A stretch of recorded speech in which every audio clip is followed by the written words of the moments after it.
Hello, I'm Shannon Skinner, and this is Extraordinary Women TV. My guest today is Meifang Zhang. She is a Chinese Deputy Consul General based in Toronto, and we're going to be talking about diplomatic relations, so really looking forward to this one. Later in the segment, before we take a break, I'll have my regular Good to Know Minute when I ask my guests for their top success tip.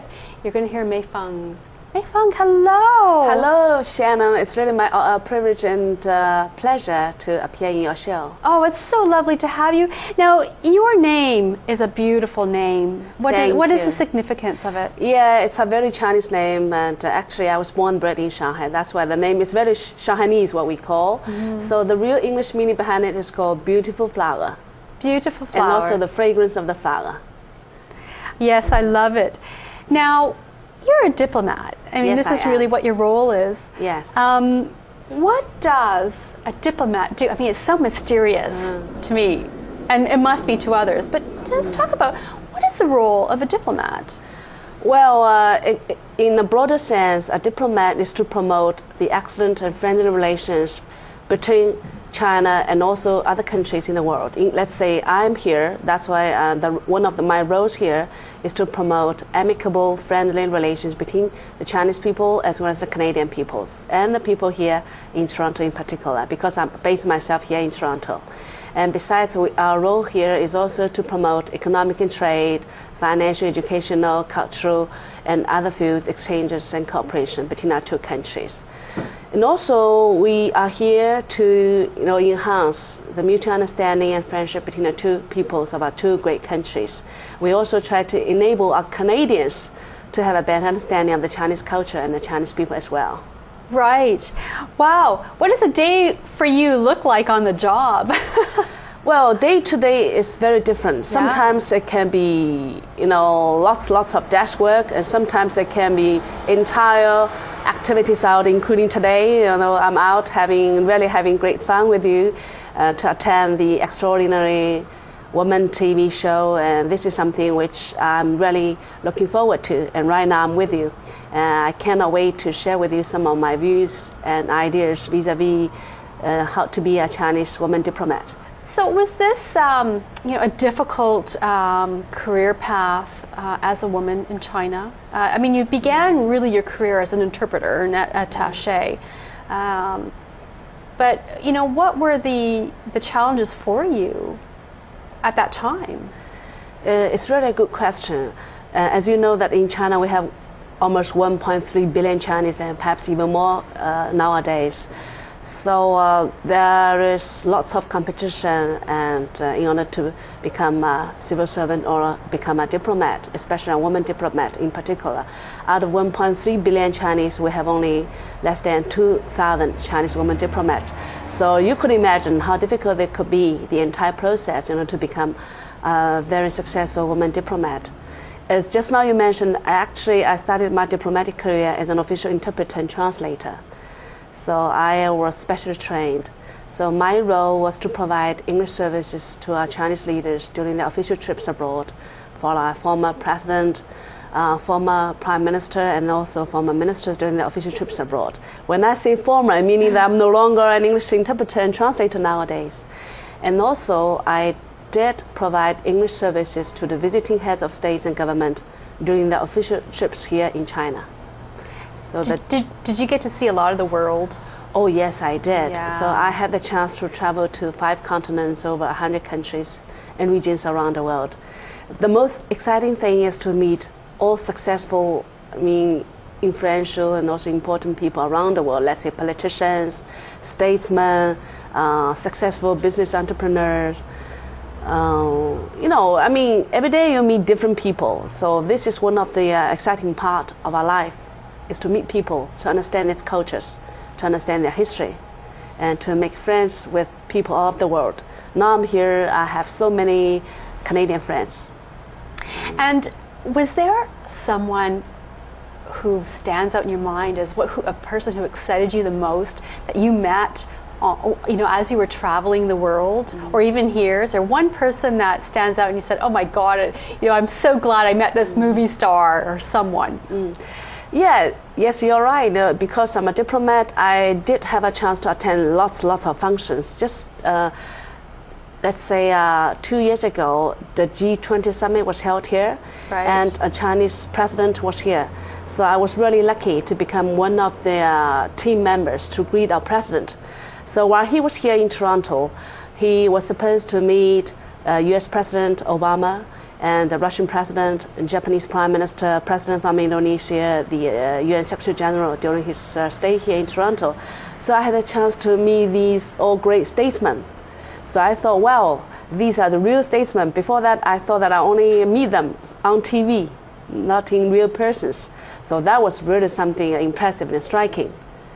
Something which, I mean, could really inspire you. Wow, they are, you know, they look, you know, very friendly. As a matter of fact, when they did meet you along the corridor before they entered the meeting rooms, they could say hi to you. Yeah, very nice, but very impressive. Yes, to me, I think they are all statesmen and politicians of charisma. Oh, yeah, they've mastered charisma, haven't they? Yeah, exactly. Yes, yes. So, what do you love about your job most, then? Well, I think that my job has many factors, let's say. One aspect of the life is to meet different people every day. You know, as I mentioned, while I'm here, I did have a chance to meet different politicians, officials, MPs, MPPs, city councillors. On the other hand, I'll meet interesting, successful entrepreneurs, business people, and also elites from economic, from trade, from fashion, women fashion, from cinema. You can meet really people from all walks of life. As you know, that China's economy is booming, and China's GDP has become world's second largest. So lots of people from worlds over want to do business with China, which really offers great opportunities to meet different people and to make China known to our friends, to our people throughout the whole world. Now, there's a big community of Chinese Canadians based in Toronto, of course in Canada, but specifically in Toronto. We were talking earlier, there's, 650,000 Chinese Canadians based in Ontario, Manitoba, or is that just the GTA area? Yes, you are right that in Toronto we do have a huge Chinese Canadian community. Actually, it's within our jurisdiction. It should be both cover GTA as well as Manitoba. So it should be over, I believe, 650,000 Chinese Canadian communities here, which are very impressive. They have been citizens, 650,000 citizens. Citizens here, right, yeah, they have been doing a great job here. To me, I think they really serve as a unique bridge and link, linking the peoples of both here as well as the people back in China. They also serve as a link to promote economic and trade, cultural, financial, educational, cinema, etc. between our two countries. I think their role is really unique, and because they speak both languages, both Mandarin, Cantonese, and also English. So what we call them like the people-to-people ambassador. So they really play an important role to promote people-to-people exchanges and cooperation. This is something normally we cannot do, because I mean the two countries are too huge. We cannot reach out every field to do the job. So we are very proud of the achievements they have made so far. So especially in terms of the promotion of the economic development, and make huge contributions to the building of the harmonious communities here.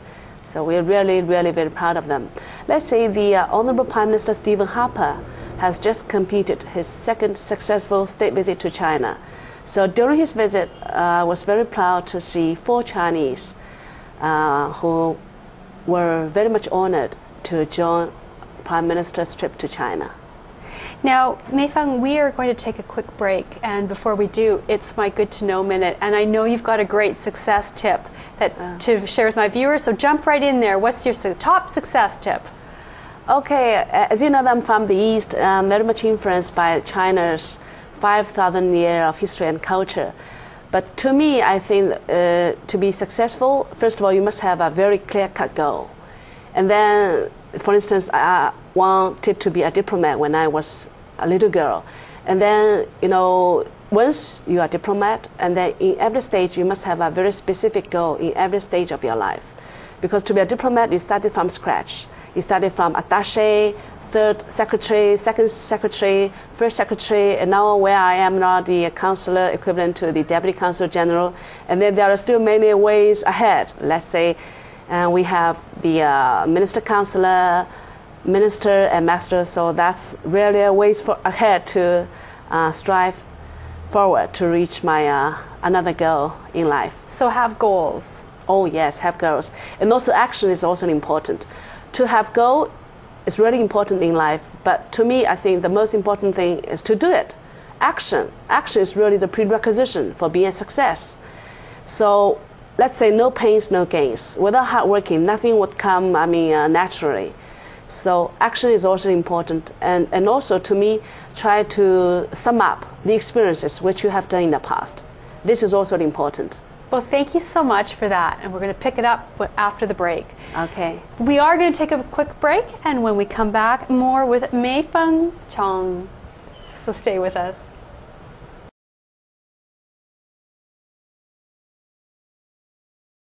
Hello, I'm Shannon Skinner, and I'm speaking with Meifang Zhang, who is the Chinese Deputy Consul General based here in Toronto. We're talking about diplomatic relationships between Canada and China. And with 650,000 Chinese Canadian residents in the GTA in Manitoba, that's a lot. That's a big population. It is. And we were talking about there are 60 Chinese media outlets here. That's an awful lot of media. It is. It is. Why is there such a strong interest in big industry? This is really a good question, because that Canada is world's most famous country for immigration, and Canada is also famous for multiculturalism, and this is the foundation and also the basis for which the Chinese media will develop and grow. So especially in recent years, we do have seen an increasing number of the Chinese media and the Chinese magazines, TV stations, and etc. I'm very much impressed about the situation and also the achievements which they have made so far. As you mentioned, that we have 60 Chinese media outlets, and in fact, maybe we have some small ones. Right. Yeah, they do produce their magazines, newspapers, but free of charge. Oh, right, yeah. Yeah. So there's paid, and then there's the free of charge ones. That's true, that's true. Now, something that was interesting that you had said earlier was that since the start of Canada and China diplomatic relations, which began, I believe, in the year 1970. Yes. Trade has been $30 billion. $30 billion, right? Wow, that's big. Well, it depends. I mean, if you compare which country, though, yeah. It is true that I really agree with you that Canada was one of the earliest countries in the West that established diplomatic relations with China as early as 1970. And so far, the total volume of trade between our two countries amounts to $30 billion. And hopefully, according to the agreement signed between our two heads of state, hopefully our total volume trade will be doubled to $60 billion in another 5 years. Now, you, as a woman who's a diplomat in a really interesting job. It is. You've traveled the world. Yes. You've seen a lot. You've met a lot of powerful, interesting, influential people. What does success mean to you? What does a successful life look like? To me, I'm very happy with my work. I really enjoy my work so far, and I really appreciate the great job which I have been offered so far. I think that because of my job, as you mentioned, I have met lots of important, influential politicians, statesmen, business people, or elites from other walks of life, and who are really, let's say, inspiring to me, and has really made my life much more meaningful. And I think right now what I'm doing is to further promote the mutual understanding and friendship between the peoples of our two great countries. And I want to make China better known to our Canadians, as we know that not many Canadians, out of 33 million Canadians, I don't think many Canadians, let's say the percentage is pretty low, 3%, if not 5% of the Canadians do understand China. Yeah. So our task is very heavy, and our road is pretty long in order to make China better known to our Canadians. So we are trying to use every opportunity, every chance we have to explain to our people what is Chinese culture, what is Chinese history, and what our Chinese consulate does to help people here. And the Chinese culture is so rich. Oh yeah, we have more than 5,000 years of history. And Chinese culture is really, has well won its way to the world civilization. And we are really glad that we have forced what we say inventions, including the gunpowder, the campers, and etc., which has really made significant contributions to the world civilization. So our role here is also to further enrich Chinese culture, to update what we say, to adapt itself to the modern needs of the globalization world. So you had the opportunity some years ago to be involved in the Olympics in Beijing. That was an exciting time for you. Oh, that was too exciting, very exciting, so interesting, that I will never ever forget in my lifetime. I was selected to work on what we say the Beijing Olympic Games committee, bidding for the Olympic Games in the year 2000. So at that time they had the organizing committee.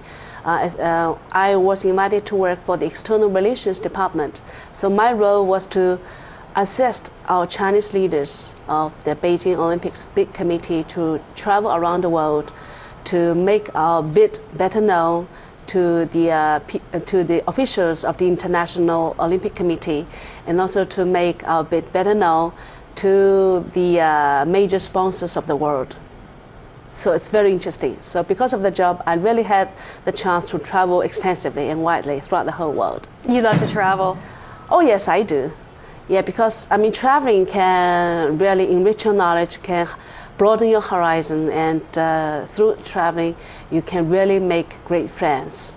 And through the friends, you know their culture, you know their civilization. So to better understand the people. What do you like living the most about living in Toronto or in Canada?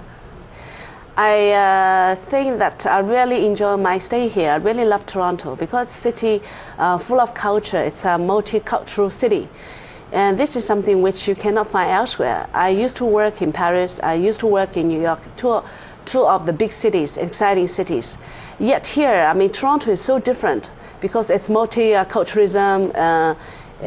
For instance, when I walk along the street, I don't feel myself Chinese. You can find, all the Chinese stuff everywhere in Chinatown, and also even in north part of Toronto here.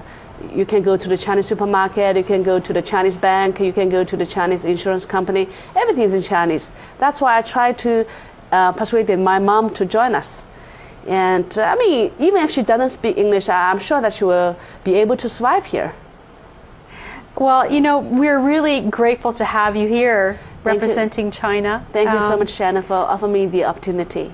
Well, I've really enjoyed this time with you and getting to know you and getting to know about what you do and the importance of your role and the significance of your role, especially as a woman and a successful woman. So thank you for sharing your story and your insights, and for my viewers, I really appreciate that. Thank you so much, Shannon. Hope to see you soon. Well, if you want to find out more information about Meifang Zhang, you can actually visit my website. Her episode page is right on my website at extraordinarywomentv.com. For more information about upcoming shows or to contact me, you can visit the website. Again, it's at extraordinarywomentv.com. Special thanks to Aaron, who's behind the scenes here helping today. Really appreciate it, Aaron. Thanks. Well, if you are interested in transforming your life, I hope these stories have inspired you. You've been watching Extraordinary Women TV. I'm Shannon Skinner. See you soon.